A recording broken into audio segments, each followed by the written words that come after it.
Pushkin. So when you go in to start a new project, like what the new album is, do you have a vision in mind for what you want it to sound like? Or what's the conceptual part for you when you know, okay, this is the beginning of a new project? Well, it's so different. Every album's so different. And over the years, various gyms over the time have Yeah. had ideas or concepts or opinions or theories or whatever about what they thought that the albums might be. And it's so funny because it's like the universe always makes the album what it's gonna be, and most of my life I didn't realize that until the last moment, or Hmm. somewhere in there, because you can start with a concept, uh, let's make a heavy metal album, or let's Yes. make a protest album, or let's make this kind of album or that kind of album. But when you get in the studio, things start working and not working, and very quickly your heavy metal album turns into a folk album or whatever, just to use broad terms. So I feel like this record more than ever, I feel like I really just tried to let myself put everything I have into the pot, and I put all of my ideas, even things that were kind of mostly finished or close to finished solo project ideas or Hmm. whatever, and 30-second voice memos, and things we'd already recorded with My Morning Jacket that we weren't totally happy with, but we just kind of put it all into the pot, and I tried to step back and let it be what it was going to be. I heard that you recently, and I don't know how much this has to do with recording the new album, the process, your creative process with the new album, but you had an experience with ayahuasca that sort of maybe brought some clarity to your life and your relationship with yourself. Was that a recent experience, and does that have anything to do with this album? Oh God, yeah. I mean, I feel like I've been on a really, really great journey in the last 5 years or so. I've been on. I feel so excited and so grateful that I found a therapist in the pandemic that I really connected with, and I really. So I started doing EMDR and parts work therapy with him, What are and those? that EMDR is basically like, there's a lot of different ways you can do it, but you're basically trying to train your brain to put traumatic memories back where they're supposed to be. Hmm. And you can either follow a light left to right, or you can tap on yourself left to right. And basically, it's like this really interesting. And obviously, if you Google it or whatever, you can read far more scientific explanations than this. But you work with your therapist to go to a traumatic moment, and while you're processing that traumatic moment in your mind, you're tapping or you're following a light or whatever works best for you. And basically, it's like, in my experience, because I think we all know the feeling of trauma taking us over when we don't want to be taken over. It kind of starts playing like a full color HD movie and kind of taking over our lives. And basically, you're trying to put it back into your memory box where Hmm. it's just another memory. Like it's like a black and white Polaroid compared to a full color HD Hmm. movie with sound. And so I found when I worked through those things and through different parts of myself, when I combine the parts work therapy with it. So with that, it's like a similar thing. You'll work with the 12-year-old version of yourself or the Hmm. 5-year-old version of yourself or wherever you've experienced these trauma, and you process it. And as you process it, something's happening in your mind with the tapping where it's kind of unpacking the power of the trauma to Hmm. make it more of a normal memory, where it doesn't Yes. have such a hold on you. And I feel like that for me has been extremely powerful. And I have coupled that with different psychedelic therapies like ayahuasca and ketamine and Hmm. 5-MeO, DMT, different things. Because I think one thing that I try to be careful about when talking with people about psychedelics in particular is not trying to be like go do ayahuasca and everything's going to be great.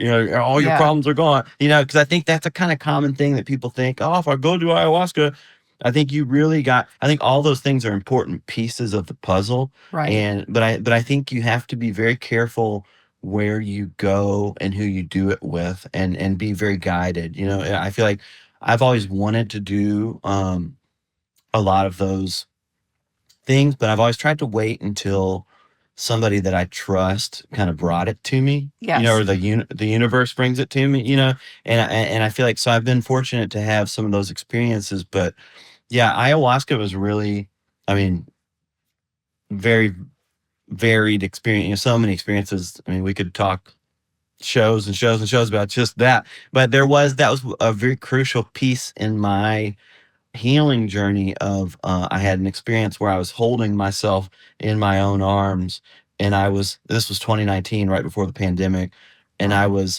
I was Jim in 2019, holding Jim in 2019, and it was as real as this. Like, it wasn't like some wild trippy hallucination. It was like as concretely real as this, and I was holding myself, kind of patting my hair back, looking into my own eyes, being like, Jim, you're so mean to yourself, buddy. Like, you gotta be nicer to yourself. You gotta try and love yourself more. You're a nice guy. You're trying your best. And I'm like, really, Jim? You really mean it? And it was like I was able to see myself as another person, and I Yeah. think that's a distinction that really helped me, because it's easier for us to be nice to people we love, but then Yes. we're so mean to ourselves. We rip ourselves to pieces.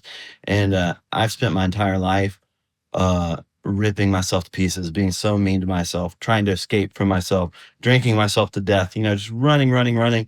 And that was a really important piece for me to see myself as somebody that I need to treat with kindness. Like, that was like a mind blower to me of like, God, if I can't be nice to myself, if I can't love myself, how can I hope to see the world with clarity? Yes. It just was a really, really big moment for me. Has it been able to stick? I really feel like it has. Yeah. I mean, I feel like with the therapy I've been doing, Yeah. it's like these experiences, I think if you have someone safe to process them with, and you keep working with them, I really do feel like they have begun to stick. I mean, I feel like I've never felt more peaceful or present in my life, and I just feel so grateful for that. That's And I feel like so, that, yeah. like you asked a minute ago, that was kind of all of that has kind of combined to kind of lead me to where I am when we were working on this album and beyond, to kind of be able to not place my entire self-worth in the success or failure of my band.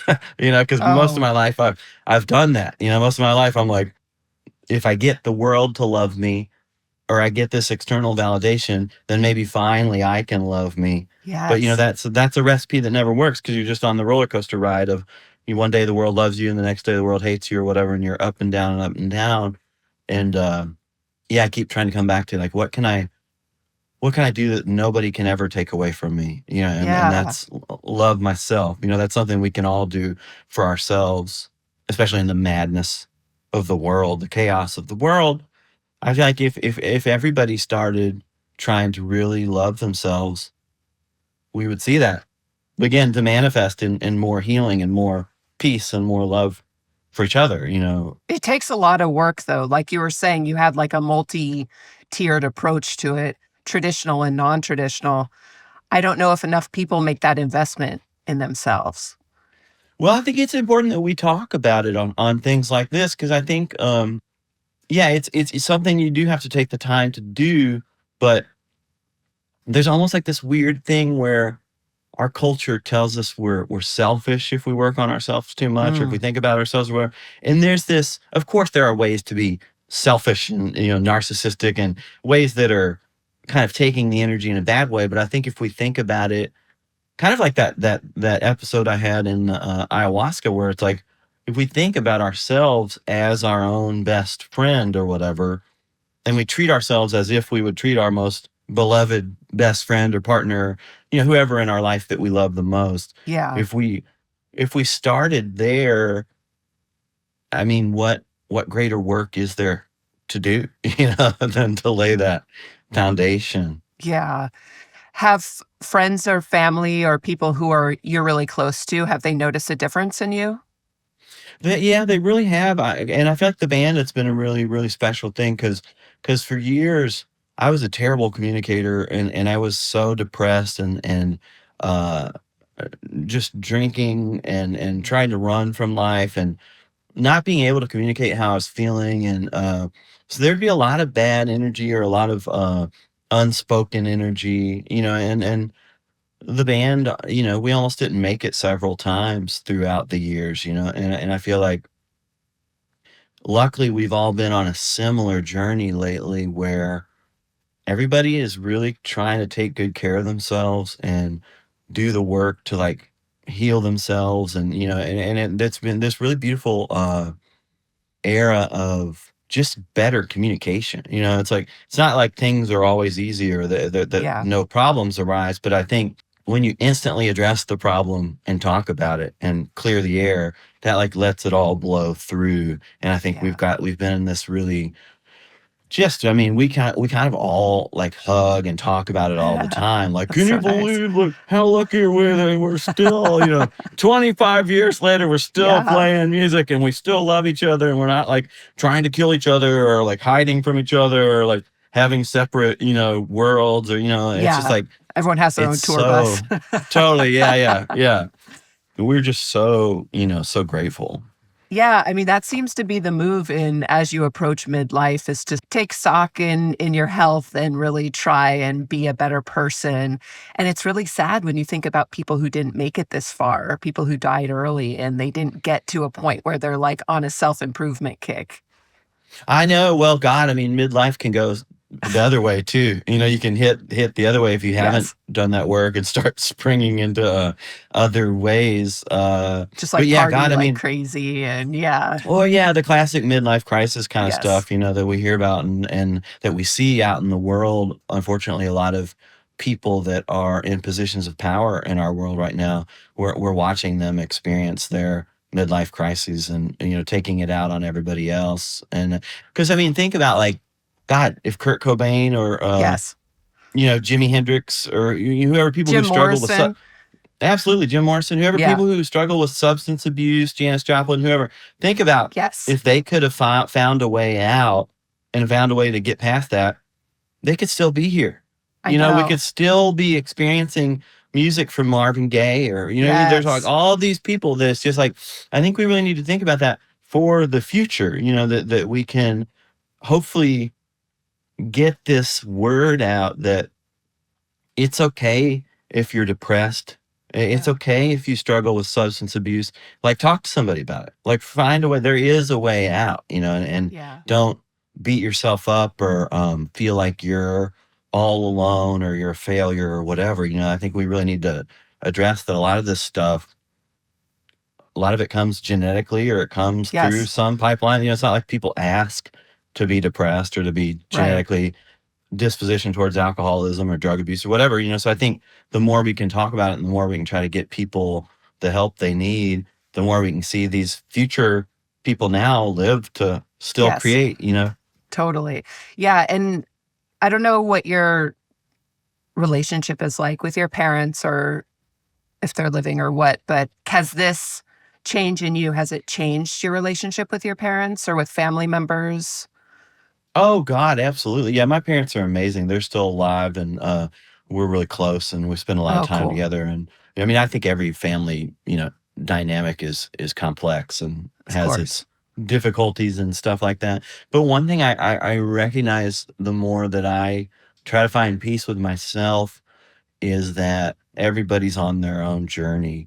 Yeah. And a lot of the times the best thing we can do for somebody is just be there to listen to them and not think that we can keep solving their problems, or that we Yes. have all the answers. I think that's one thing that I've struggled with, and I know that other people have struggled with, is when you watch somebody that you love suffer or whatever, and you keep Mhm. wanting to help them, and you're like, oh my Yeah. God, if only won't you just do this? Won't you just do that? Yep. And I think a lot of times people don't need to hear that. It's like people just need you to be there for them and listen to them and yeah, speak your piece and put some things on the table that could help them. But then I think sometimes we need to step back and say, that's one thing I just kept coming to again and again was like, whoa, man, like how can I offer anybody advice if I'm constantly at war with myself?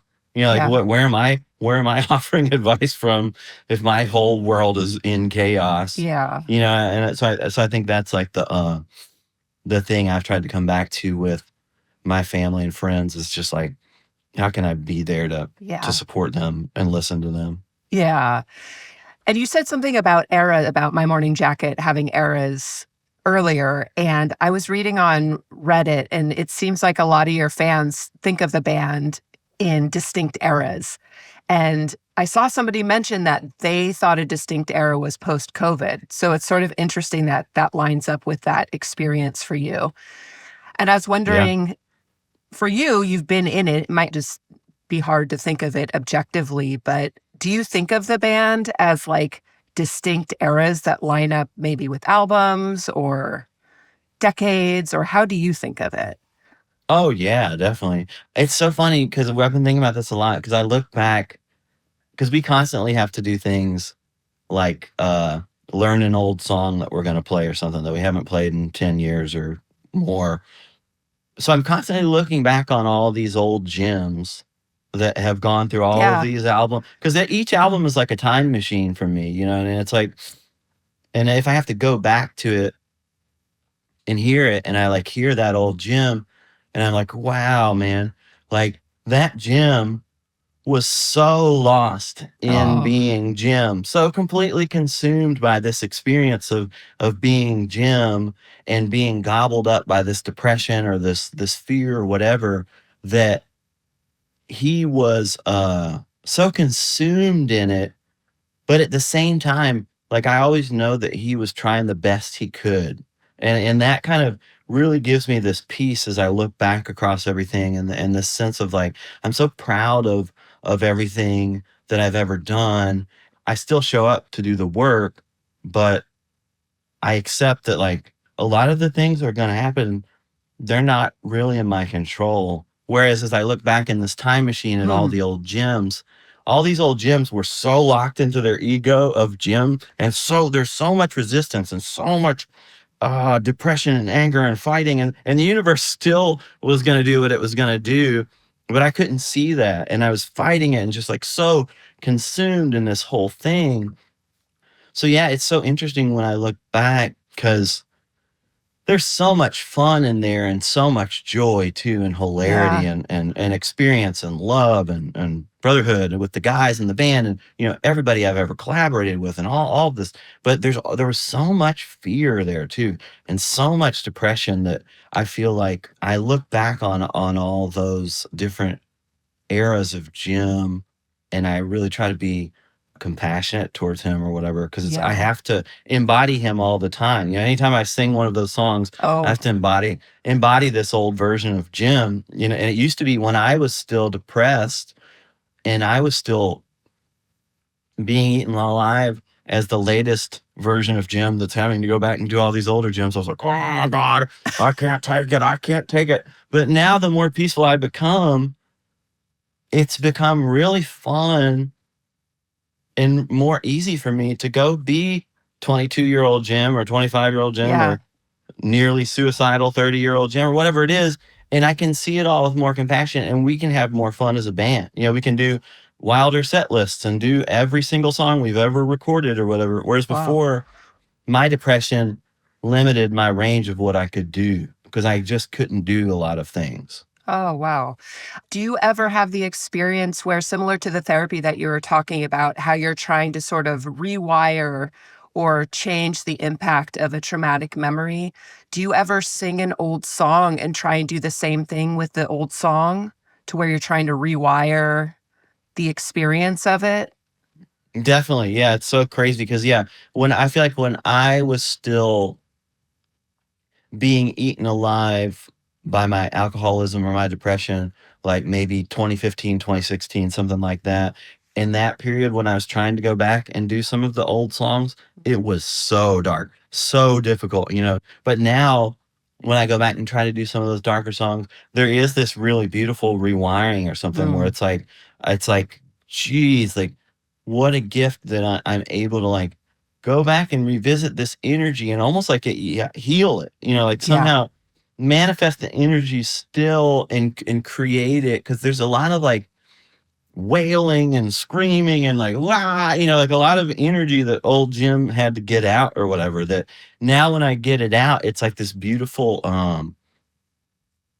yeah, changing of the energy or releasing of the energy. And there's this gratitude there where like, whoa, like how lucky am I that I can still do this, yeah, and that people totally. still want to show up and see it.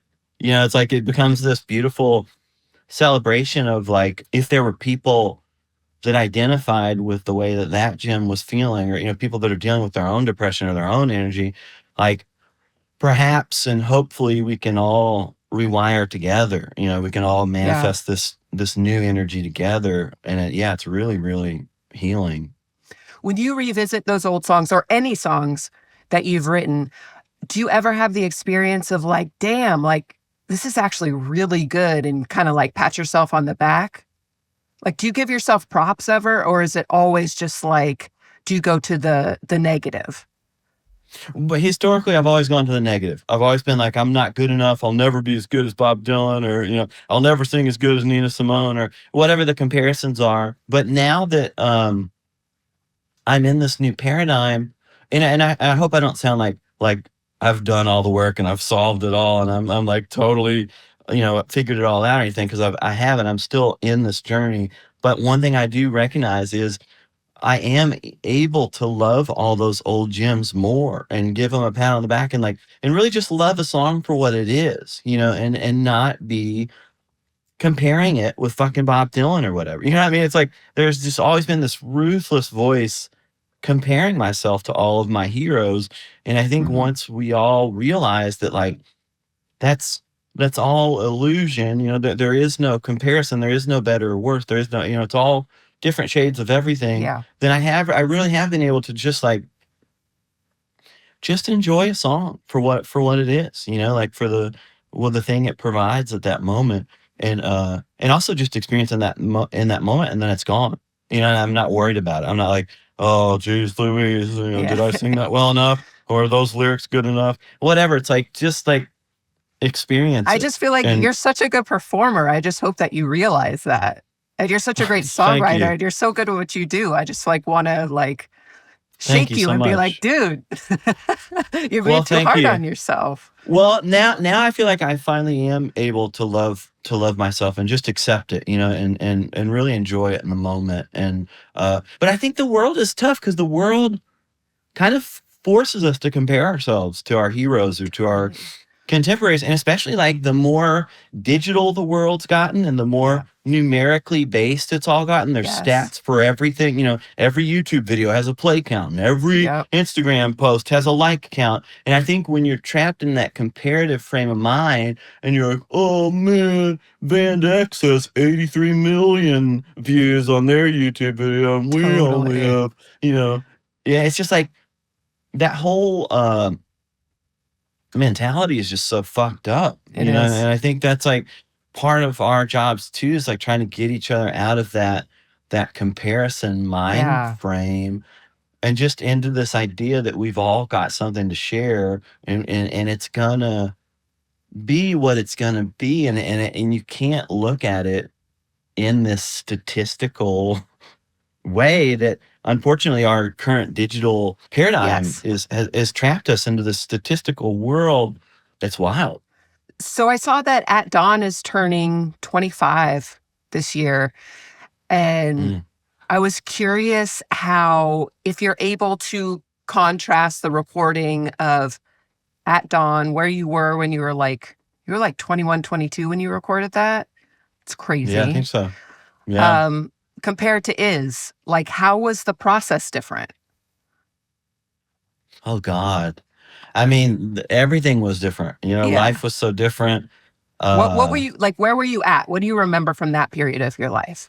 that was funny. That was an interesting period in my life that I call the heroic gym period Hmm. in my therapy conversations as I do my parts work, because that was the first time in my life after the Tennessee Fire came out, that anybody ever liked anything I'd ever done, period. So it's like there's the sense of like, whoa, people actually like my music. And I fell in love for the first time, and I Hmm. lost my virginity, and I like was having this like really beautiful moment in time where like all these things that I never thought would happen were happening. And there's this sense of just joy and creation. And we were just like running around wild, and we were kind of like our own little version of the Rolling Stones in France or whatever. We were like making our wild exile on Main Street world out there in Shelbyville.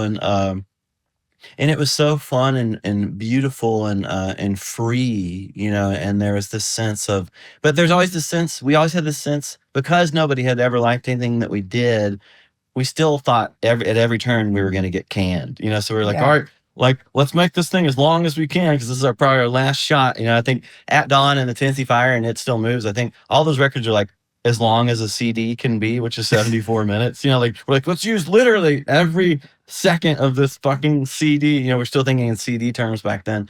But it's so beautiful because after that, most of my life after that, I was trapped in severe depression and severe, still whatever, still had a lot of fun, a lot of beauty, whatever. But it's interesting that you choose that record, because I feel like we've kind of come into this new golden age of like this peaceful golden age of like that's different from that, because that was a beginner's mind still, Yes. and youth and firsts Yeah. and new and all that stuff. And but it's beautiful because we've kind of invented this new beginner's mind in the experience, where it's like, what else can we do that keeps this new for us and keeps this fresh for us? And one of those things was finally being able to release control and bring in somebody like Brendan O'Brien to work on this record with us. That was something we'd never done before, was like Yeah. bring in a coach, because we always either did it ourselves or we did it with contemporaries or equals, or people Hmm. that are kind of on the same level as us.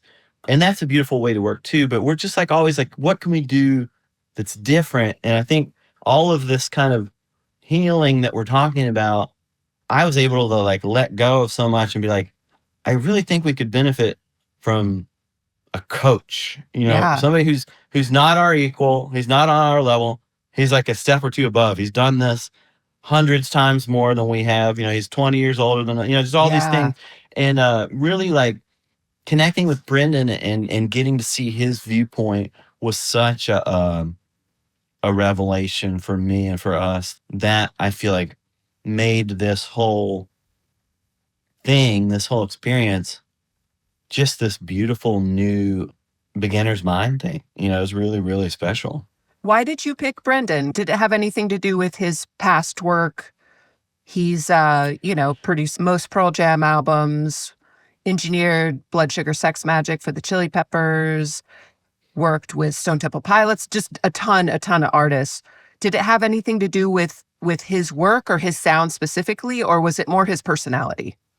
Well, yes and no. I really love Evil Empire, that Rage Against the Machine record, and Yeah. he did that record. And I took different meetings with lots of people, and it's interesting because a lot of more experienced, bigger name producers or whatever often come with bigger egos, and there's this whole thing that they bring in that can be really hard to deal with, where they want to tell you how many Grammys they've won and how many records they've made with Elton John. All this kind of toxic energy that we're always like, whatever, man. Yeah. And Brendan, the great thing about Brendan is like, he never put any of that on us. And it was never about him inflating his legend or his ego. It's almost like all that he cared about was the music. And Yeah. he was a very nice guy, a very funny guy, but he wasn't interested in becoming best friends. He wasn't interested in being our spiritual guru.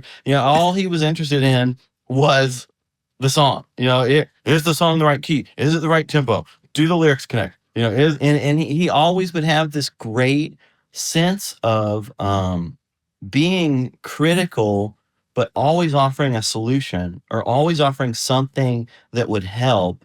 And to me, that it was just like I had never really worked with somebody whose mind worked that quickly, Wow. and who it never was there about their agenda, and he was always open to what we had to say too. He would never like cancel out what we had to say. He'd be like, all right, let's check that out, or but it was so funny playing him songs, because you play him one song and he's like, I was like, I don't know, man. And then you play him the next song and he's like, oh, that's pretty great, okay, all right, we're gonna have to get rid of something else because this is pretty good. And it was just really inspiring, and I started writing more and more songs even as we had started the record or whatever. And because we sent him like over 100 songs, What? and very quickly he whittles it down to 20, his favorite 20, and he's just like, and we're talking about it, he's like, oh yeah, man, he's like, I just get in there, and he's like, pretty quickly I'm like, nope, nope, Did you nope, recognize a nope. pattern of what he likes and what he doesn't like? No, it was really interesting because I mean I feel like he chose songs that we wouldn't have chosen as a band, that Hmm. were more like solo projects I was working on, and then other songs that I wrote even after he'd gone through those first 100 or so.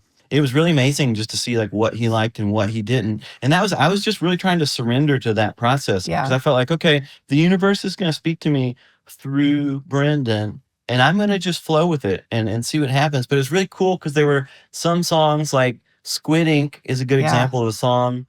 Brendan did not like Squid Ink at first, and he's like, oh, Huh. I don't know, man. But the guys really liked Squid Ink and they really wanted to do it. And Brendan was really respectful of that. He's like, oh, I don't know about Squid Ink, but the guys like it. Let's keep it in there. Let's see what happens. Because I feel like he kind of understands that universe thing too. Because we could go try it Hmm. and it just falls flat and doesn't work, or we try it and everybody loves it and it's great. And I think that whole thing was really, really interesting because it was this cool combination of like everybody's input, but everybody kind of really removing their egos. And I feel like Hmm. Brennan's good at just channeling the universe as it comes through and really just being like, he himself, I forget how he put it, but he's like, I think I'm just hearing things, and I think that's how people want to hear them. I don't know. Yeah. He's like, it's just so interesting. It was just really refreshing. As someone, if it's possible to make yourself sort of just like a fan of the band, listening to this album as a completed project, is it different than past albums? Like, how would you say it's different? I think they're all different. I mean, I think that's one thing we really consciously try to do is make every album different and go to a different place, work with a different person. We're always in a different frame of mind, Yeah, different life things have always happened. I think that's one thing probably anybody could look at My Morning Jacket and say whether they like the band or not, that we're kind of always trying different things. We're trying totally. different styles. We're trying this and trying that. And I really think this album's same thing because I feel like there's a lot of different flavors. There's a lot of different styles, Yeah, and it was just really interesting because over 100 demos or whatever, we chose 20, and then we narrowed it down to 15, and then a couple didn't work at all, and you don't know why. A couple of our favorite songs, and we're just sitting there scratching our head, and Brendan and I were trying to see if we could do anything to save them. And at a certain point, you're like, okay, well, those two didn't work, and let's see what did work, and that was a really cool thing too with Brendan, where I feel like he was like, sometimes I go in to make a record with somebody, and we have 15 songs, and 10 of them don't work. And you're sitting there with 5 songs, and you're like, Ugh. all right, man, I'll see you in 6 months. Go write some more songs, And so I think he would have been honest with us too if he felt like we were at Yeah. that point, Did you ask him about that Rage album that you like? Did he tell you like any stories or anything about what, other bands he's worked with or whatever? We did talk some about things, but that was the man. I mean, it's just like he'll share stories, but he never shares them in this heroic ego way, because a lot of people, they're like into their legend, and they're like sharing stories about, yeah, it was midnight and Elton John and I were getting high in the back of his Rolls Royce, and people are really into their own legend, and it was really Yeah. cool because Brendan would share little stories here or there, or if there was like something we're working on, he's like, oh fuck yeah, yeah, yeah, one time this or that or this that. But there's something that just really, really appealed to us about his lack of inflating. He's almost reluctant to share stories. That Yeah. it was really, Humble. really that. that part, he really did seem humble and really, but also very self-assured in a really beautiful way, That's like a beautiful nice. confidence, where he's always ready to speak his mind, and he's always going to tell you if he thinks he's something isn't good or whatever. And that was really, really refreshing. That sounds like a good coach. You said you wanted a coach. It really was, yeah. Yeah, that's awesome. One thing I was thinking about My Morning Jacket, I saw that you guys have been called like the best live band of your generation. And one thing that seems unique about you guys and super cool is that you can put out a studio album and then you sort of can remix all the songs live on stage. So it almost gives the songs a different, like more than one life. And that seems like it's really, it could be really fun for you guys to keep things kind of like fresh and keep evolving them. Yeah, it really is. It's so cool. And it's always funny when people say things like best. When people use those kind of words, it's like so funny. It's like it's all so subjective. You know what I mean? It's Oh, all for such sure. an illusion. The but yeah, that's the beautiful thing, because when you think of a song, a recording of a song, it's just like a seed. I mean, think about anything that grows. You plant a seed and a tree grows, and it looks this way one day, but then it looks different the next day, and it looks Yeah. different 10 years from now. And I feel like that's kind of how every song is that it looks different every day. And depending on how you play it or depending on where it goes, some songs really lend themselves to exploding and Oh, yeah. improvising, and other songs don't. Other songs are like, all right, here we are.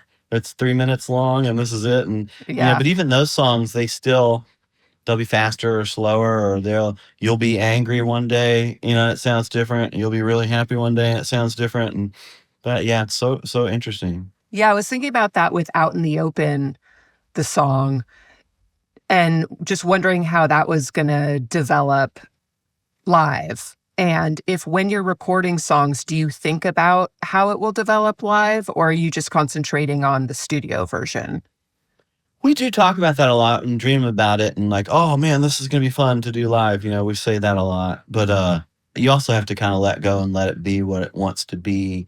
And some Yeah. things, like Out in the Open, is a good example of a song that changed a lot. I mean, that was just kind of a ukulele idea I had that everybody liked, but they didn't know what would happen with it.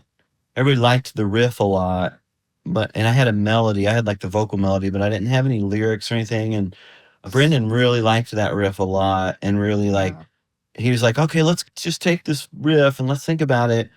The ukulele turns into electric guitar, and the band comes in, and it gets more exciting, and it like expands. And that his excitement got me excited, so I like started like working on it, thinking about it that way. And uh and I'm sure live it'll grow even more. It's It's going to be like that's so just good. such a cool thing, such a fun process how it all unfolds. Did My Morning Jacket go through like a Hamburg Beatles moment where you all just played together live, like night after night, like big chunks of time to really get good? Like how did you guys get good initially? That's a good question. I don't know. I mean, I think we've just played so much. I think when you play that much, I think any band would probably agree with that. That just the more you play, the more it all becomes like second nature to you. You know what I mean? You're Yeah. just kind of locked into each other. So when you start Yeah. playing, I mean, now when we play, we've been playing together in this version of My Morning Jacket for 20 years, over 20 years now. That's a lot of accumulated time. And not only time on stage, but just time together as people, and you kind of Totally. know each other more and more and more and more and more.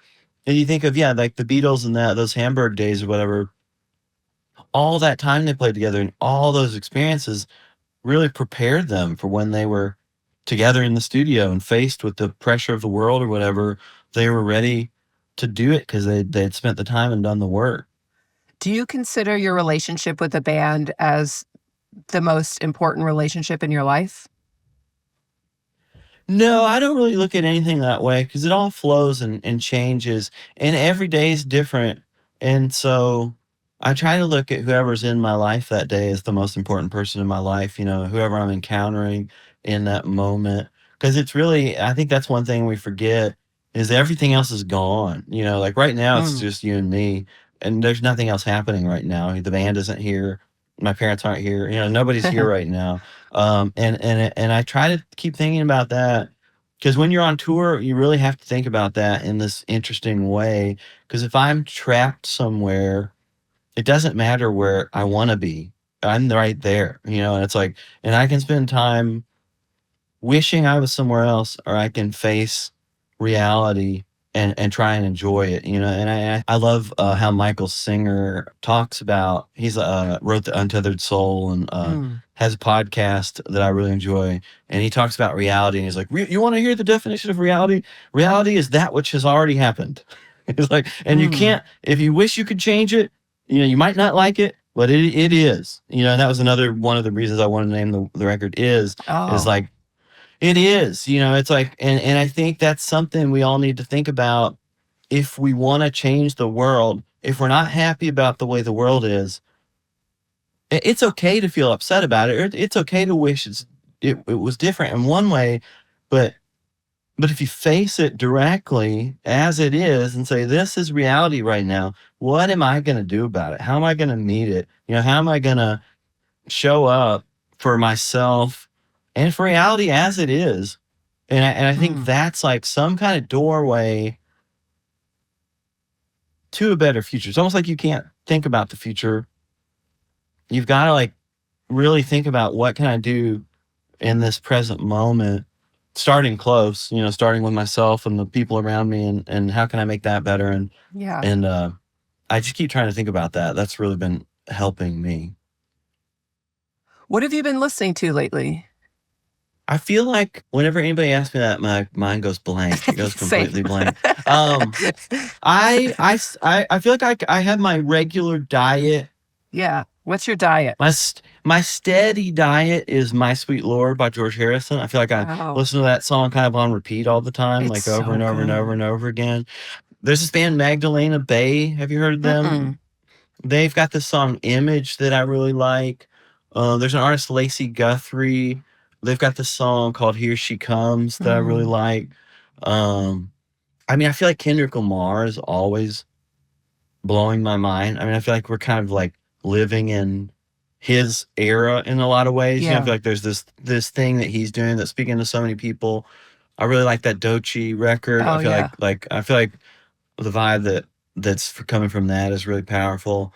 Yeah, God, I mean, there's just like, that's the thing. It's like the problem and the benefit of the digital age or whatever. There's Yeah. so much great music, but it's almost like this Overwhelming. tidal wave. Yeah. Yeah, you're trying to hold on to any of it. It's all, there's just like so much. For sure. And I saw that you were in the Bob Dylan, the movie. I'm not there. I'm Not There. Yeah. What was that Yeah. experience like? It was wild. It was so beautiful. I think originally they said Hank Williams III Oh, was supposed to do that part or whatever. Yeah, for some reason he couldn't do it. And Randall Poster, who's one of the greatest music supervisors of all time, who's done like all the Wes Anderson films and so many amazing films, he was the music supervisor. And I was living in New York at the time, and he called me up and he's like, "Hey, do you want to sing this Bob Dylan song, Going to Acapulco?" I was like, that's one of my favorite Dylan songs. I love the Basement Tapes, and I love yeah. that era of Dylan. So we popped over to the studio, and Calexico had already recorded the music, and I sang the track, and it all worked out. And then we flew out to Montreal to film the scene. That was like painting. I had to paint my face to kind of be like the Rolling Thunder era Dylan, but I wasn't like supposed to be him or anything. I'm just supposed to be Oh, this band leader that looks like him or reminds you of him from that era or whatever. And it was so funny because I took the white face paint. The makeup lady came and gave me the face paint, and they're like, and I knew that era of Dylan or whatever. She's like, "So I'll let you put the paint on or whatever." And I like was so nervous and so terrified. I like wanted to do a really great job. So I like put all this white paint all over my face, like so much. There's like, probably like 2 inches of paint sticking on my face. And she comes back in and she's like, "Geez, man." She's like, "You don't have to do that much." She's like, "Let's get," because if he would have done it, he probably just would have, put it on pretty quick or whatever. And it was just such a funny moment of like that thing, that over perfectionist thing kind of coming in and biting you in the ass. It Right. was so Yeah. funny. So luckily she helped me, like, we took some of it off or whatever. And it was amazing. I mean, it was just such a cool part to be a part of it. That's so cool. What a cool experience, especially for someone who loves Dylan.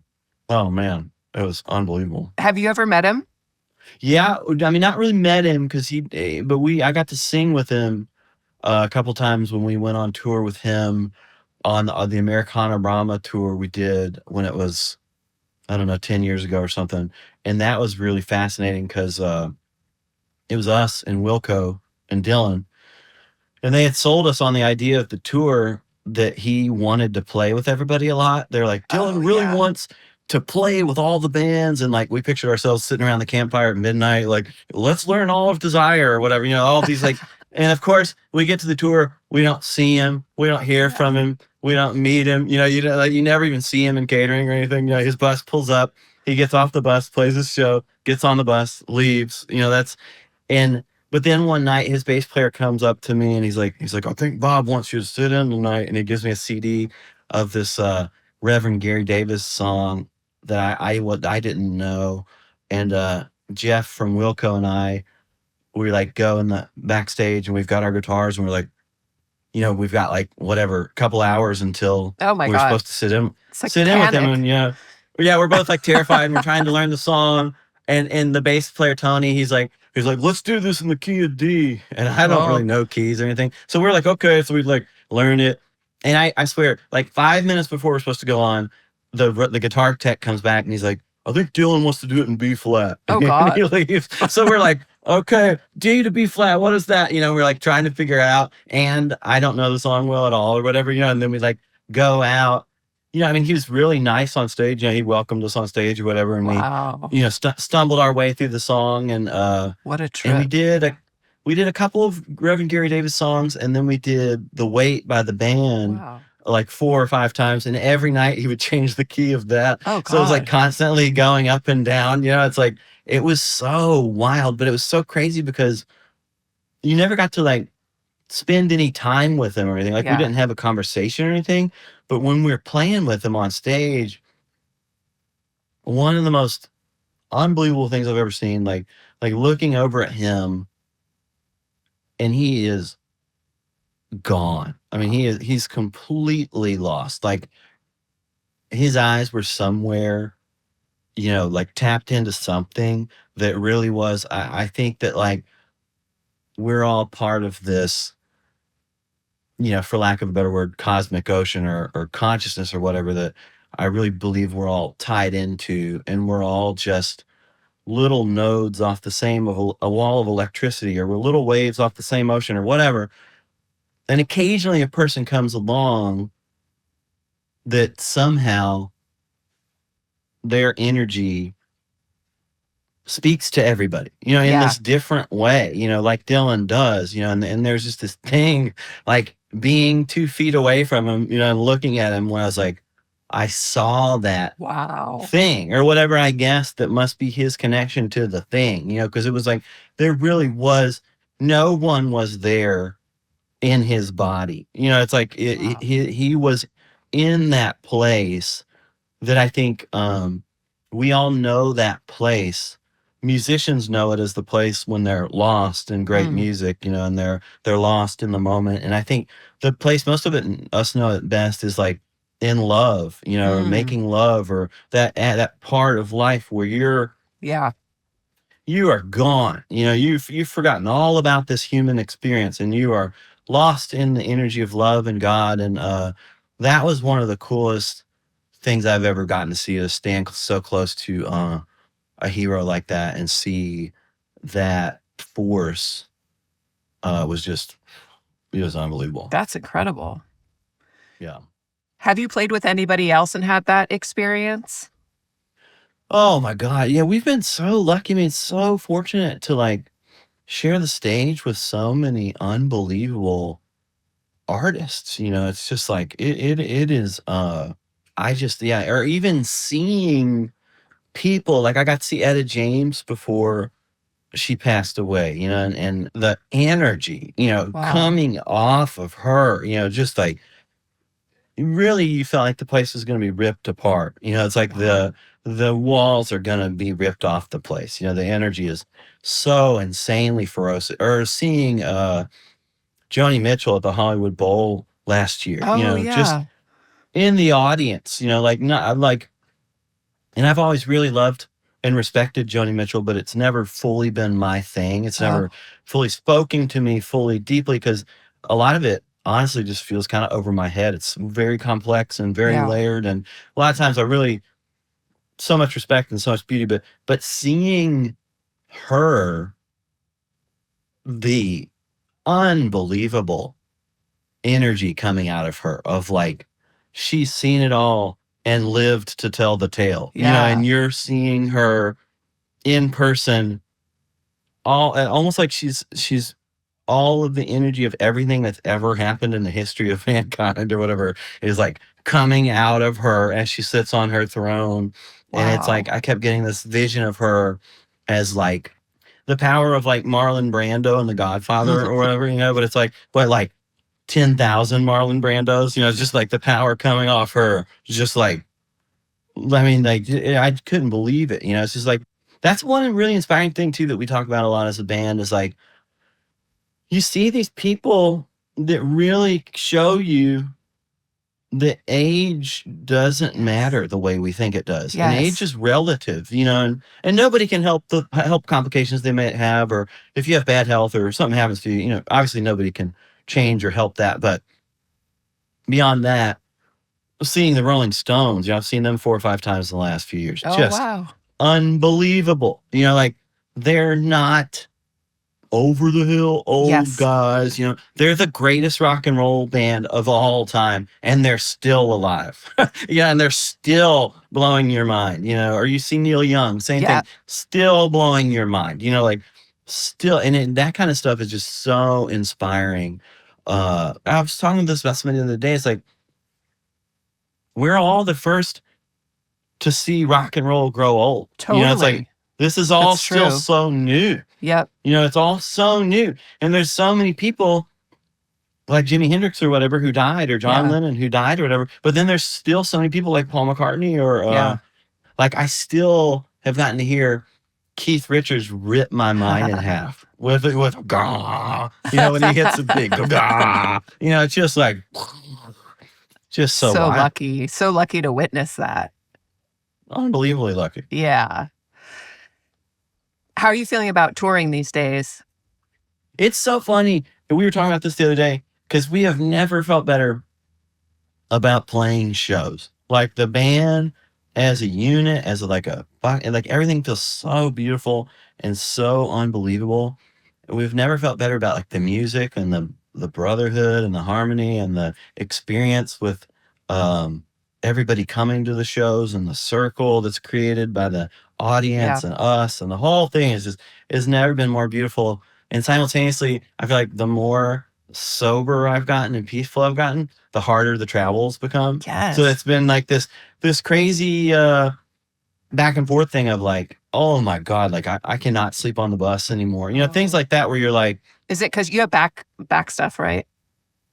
well, yeah, I mean, a litany of that kind of stuff. It's just interesting that I think everybody recognizes that kind of thing in their own life, where it's like nothing is ever one thing. It's like always Yes. both and. And Yeah, we're yeah, kind yeah, of, yeah. I love this new, I feel like this phrase, I don't know when it was born, but I feel like it's really come to more and more light in the past 5 years, 5 years or so, this both and thing. Uh-huh. And I think about that, and it's like touring is this huge both and. It's like Mm. I've never loved playing shows more, and I've never not enjoyed traveling more. All at the same time. It's like the travel is just so difficult for me. Oh, yeah. But it's like, but it's part of the what can you do until they get the teleporter invented?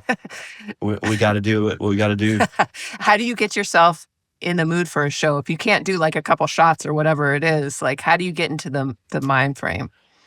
Well, I've never drank before shows. Oh, I always drink after shows. But I've never drank before shows, because I'm really like, My dad really gave me a really good work ethic, I feel like, and a really like sense of, like, oh, you gotta show up for work and you gotta be Yeah. ready to work.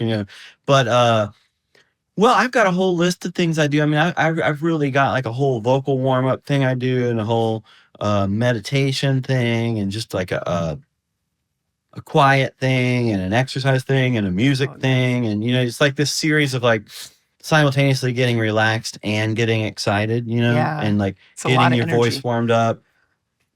So much energy. And then we have we always do a huddle, and get our band energy going. And I asked Alice Coltrane a long time ago if we could use a piece of her music as our walk-on music to Oh, kind of bless the stage. So there's this really cool piece I cut together of a couple of her instrumental portions that I feel like is this really cool like thing that kind of comes out and like clears the energy of the stage oh, before we wow. come on.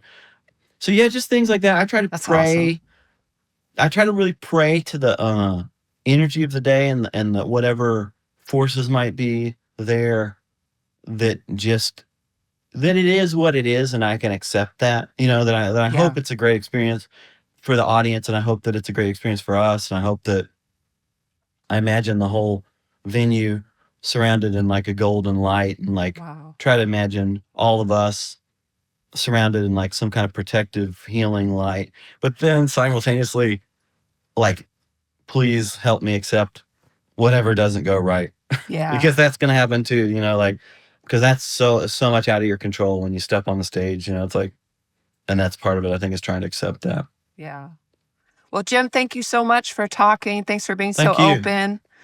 And Thanks. yeah, congrats on the new album. Thanks so much. Thanks for having me.